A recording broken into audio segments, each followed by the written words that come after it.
بسم اللہ الرحمن الرحیم۔ السلام علیکم ورحمۃ اللہ وبرکاتہ۔ ناظرین محترم، پروگرام آپ کے مسائل اور ان کا شرعی حل، ہم حاضر ہیں آپ کے سوالات کے جوابات لے کر۔ ہمارے ساتھ موجود ہیں مفتی محمد لقمان امین صاحب، جو کہ استاذ الحدیث ہیں جامعہ عثمانیہ آسٹریلیا مسجد کے اور رئیس مفتی ہیں دارالافتاء عثمانیہ کے۔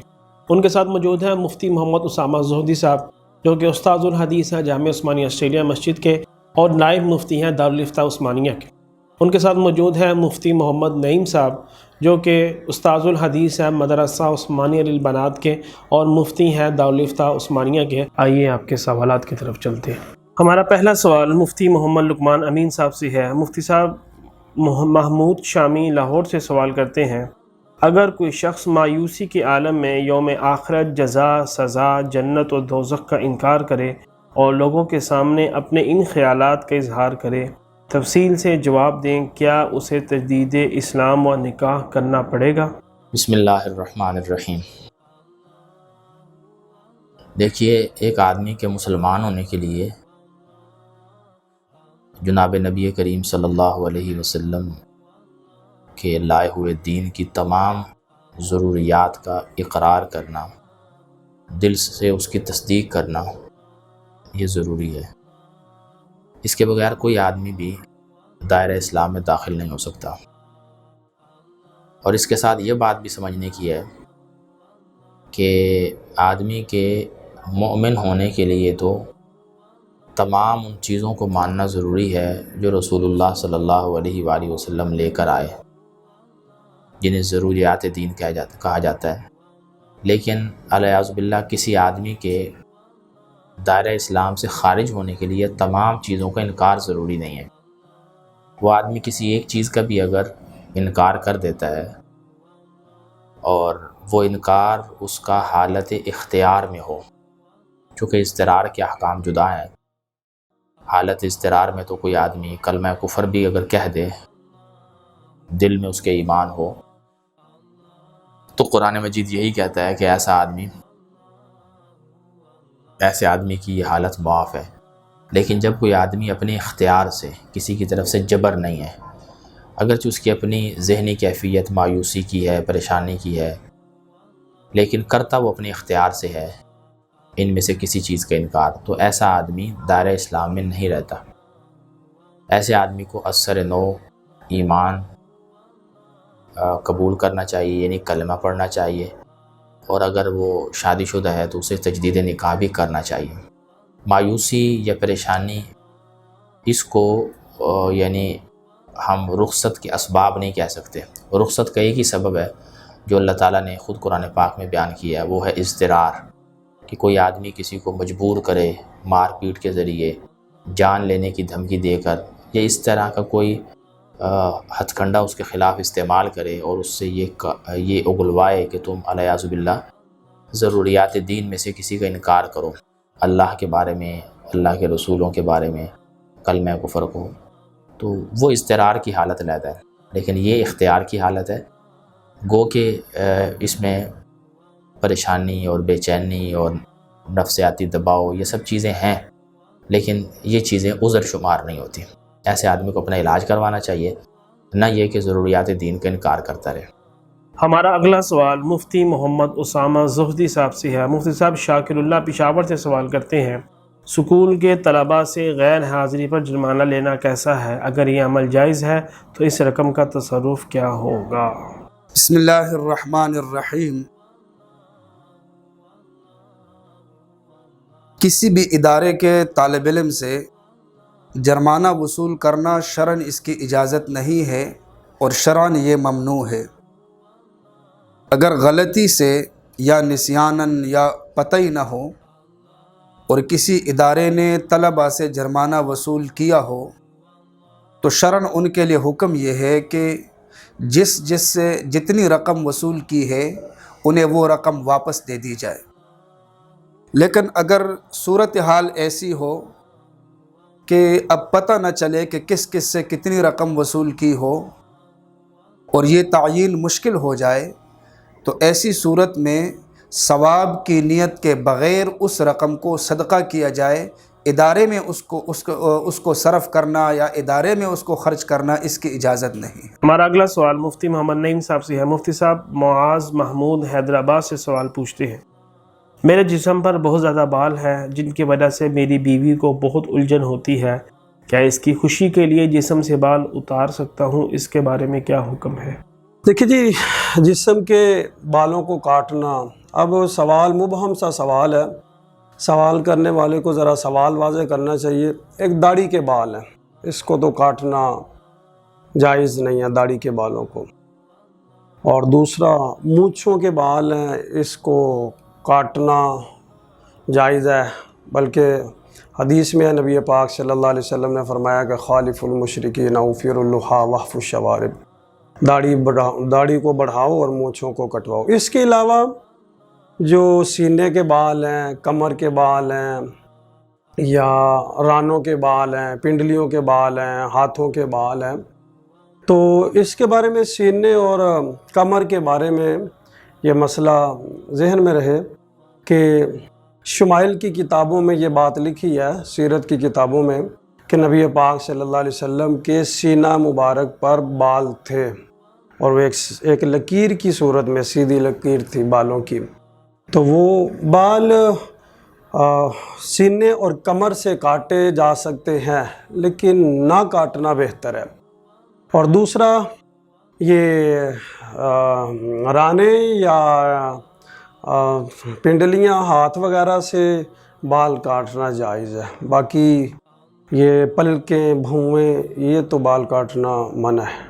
ہمارا اگلا سوال مفتی محمد لقمان امین صاحب سے ہے۔ مفتی صاحب، عامر محمد اسلام آباد سے سوال کرتے ہیں، ویلفیئر سوسائٹی زکوٰۃ و صدقات کی مد میں رقم جمع کرتی ہے اور علاقے کے غریب مستحق لوگوں کے لیے ایمبولنس کی فری سروس مہیا کرتی ہے۔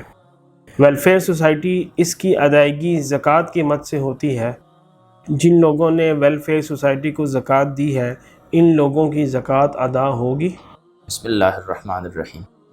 دیکھیے، زکوٰۃ کے بارے میں جمہور اہل سنت کا یہ موقف ہے کہ زکوٰۃ میں تملیک کا عنصر ضروری ہے، کہ آپ جسے زکوٰۃ دے رہے ہیں اسے آپ اس رقم کا، اس چیز کا مالک بنا دیں۔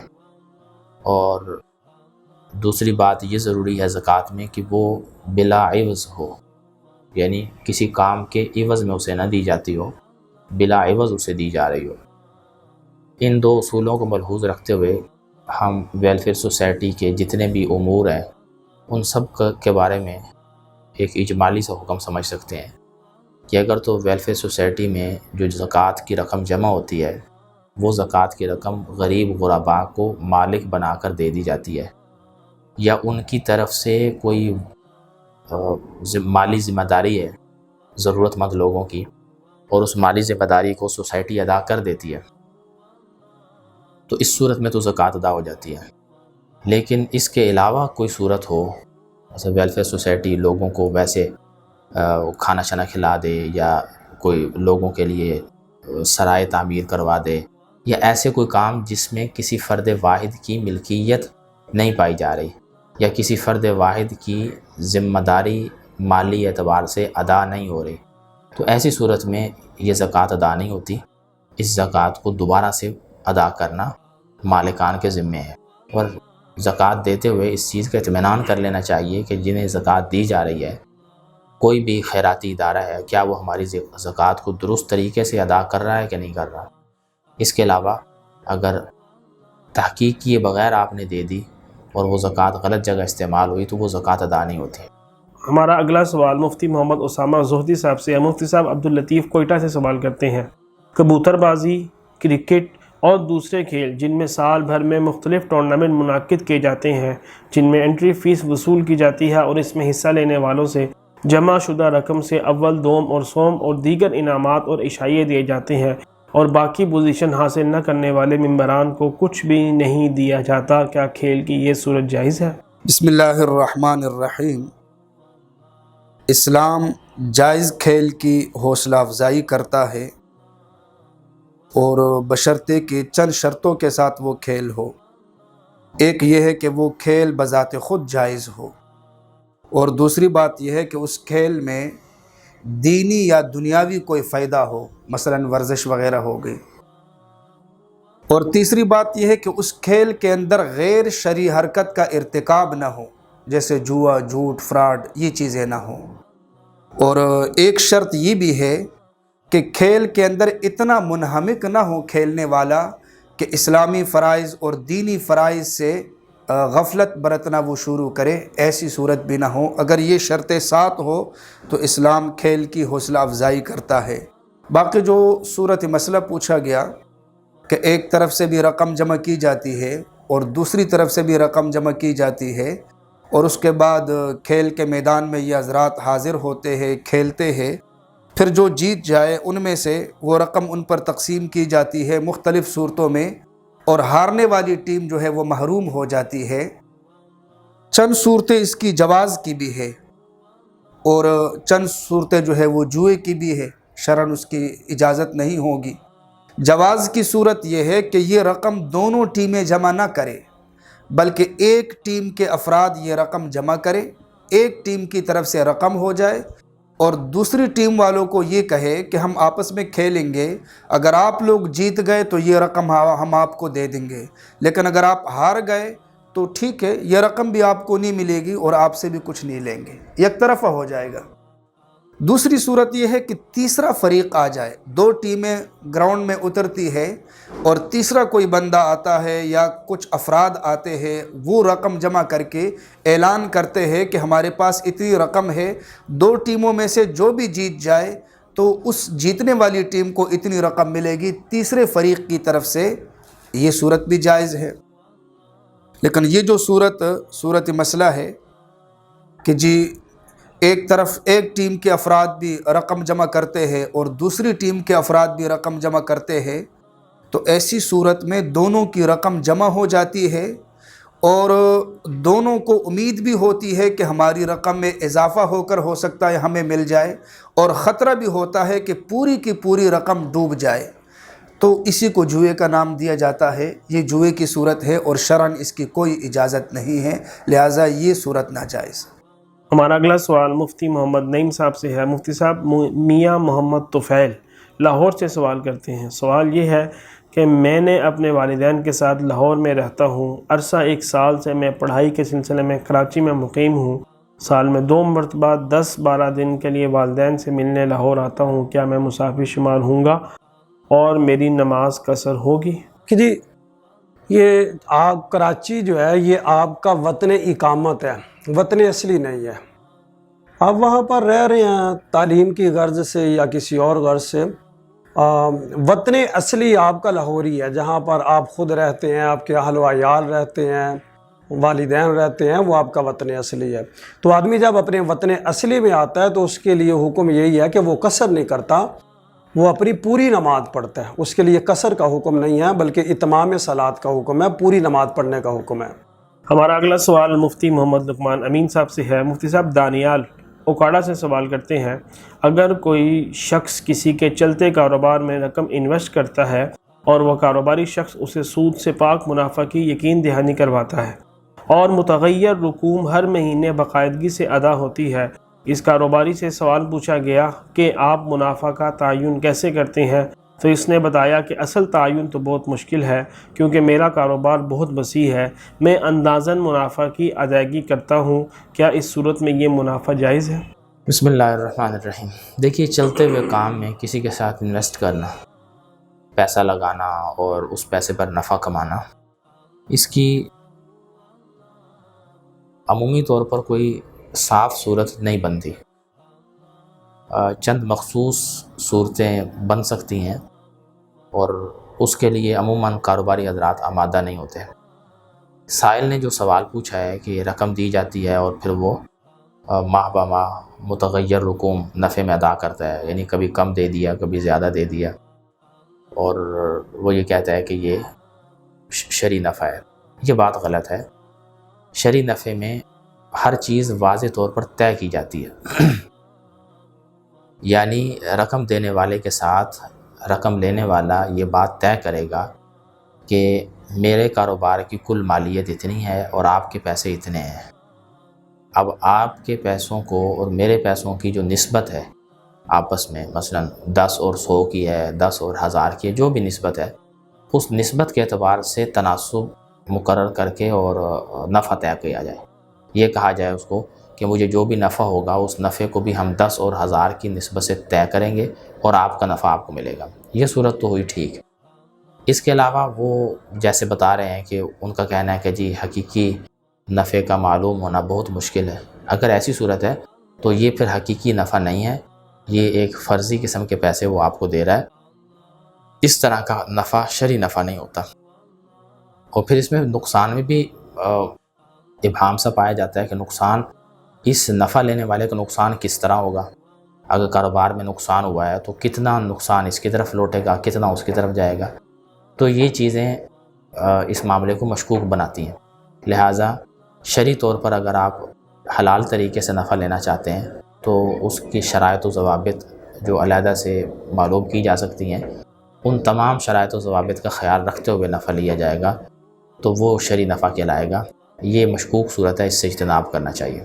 ہمارا اگلا سوال مفتی محمد اسامہ زہدی صاحب سے ہے. مفتی صاحب محمد حسین دانش لاہور سے سوال کر رہے ہیں کہ اگر کسی شخص نے مرغیاں یا پرندے پالے ہوئے ہیں اور ایک بلی بار بار اس کی مرغیاں کھا جاتی ہے تو کیا اس صورت میں اس بلی کو جان سے مارنا کیسا ہے؟ کیا نقصان سے بچنے کے لیے یہ عمل جائز ہے؟ بسم اللہ الرحمن الرحیم.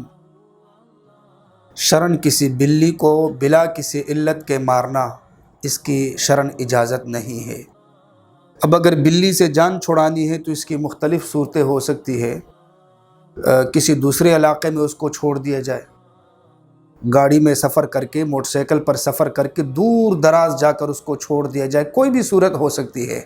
لیکن بالفرض اگر ایسی کوئی صورت ہے کہ جان چھڑانے کی کوئی اور صورت نہیں بنتی، کوئی اور طریقہ نہیں سوائے مارنے کے، تو مجبوری میں شرعاً اس کو مارنا بھی جائز ہے. لیکن اس طریقے سے مارا جائے کہ جلدی سے اس کی روح قبض ہو جائے اور وہ مر جائے. یہ نہیں کہ اس کو مارا جائے اور 2-3 دنوں تک وہ بلی جو ہے وہ تڑپتی رہے اور اس کے بعد اس کی روح نکلے، بلکہ اس طرح اس کو مارا جائے جیسے کہ تیز دھار والے آلہ سے مارا جائے، یا ایسی کوئی صورت بن جائے تو شرعاً جائز. ہمارا اگلا سوال مفتی محمد نعیم صاحب سے ہے. مفتی صاحب محمد وسیم جان اٹک سے سوال کرتے ہیں. جیسا کہ غیر مسلم اقلیتیں پاکستان میں آباد ہیں، اسی طرح ہمارے علاقہ میں بھی مسیحی لوگ آباد ہیں. اسی بات کے تناظر میں سوال ہے کہ کیا اگر کوئی غیر مسلم فوت ہو جائے تو اس کی وفات کا اعلان مسجد کے لاؤڈ سپیکر پر کیا جا سکتا ہے یا نہیں؟ دیکھیں جی، مسجد کو بنایا گیا ہے عبادت کے لیے، یعنی نماز کے لیے. وَأَنَّ الْمَسَاجِدَ لِلَّهِ فَلَا تَدْعُوا مَعَ اللَّهِ أَحَدًا. تو مسجد میں صرف اللہ کو پکارا جائے. صلاۃ نماز 5 وقتہ، مسجد کا مقصد 5 وقتہ اور جمعہ کی نماز ہے باجماعت، یہ مقصد ہے. باقی اعلان اگر کوئی مسلمان فوت ہو جائے تو اس کے بارے میں بھی فقہا گنجائش نکالتے ہیں مسلمان کی فوتگی کا اعلان کرنا مسجد میں، کہ اس کے بارے میں بھی گنجائش نکالتے ہیں کہ جی یہ نماز جنازہ ہے، اس وجہ سے نماز جنازہ کے تابع ہو کر اعلان کو کرنا جائز ہے. لیکن جو غیر مسلم ہے اور غیر مسلم کا جو نا وہ اعلان مسجد میں جائز نہیں ہے، لہذا اس کا اعلان نہیں کیا جائے گا مسجد میں. تو ناظرین محترم، یہ تھے آپ کے آج کے سوالات کے جوابات. انشاءاللہ آپ کے بقیہ سوالات کے جوابات لے کر اگلے ہفتے حاضر ہوں گے. تب تک کے لیے اپنے ادارے جامعہ عثمانیہ آسٹریلیا مسجد کو، اس کی میڈیا ٹیم کو اور اس کے تمام رفقا کو دعاؤں میں یاد رکھیے گا. اللہ حافظ.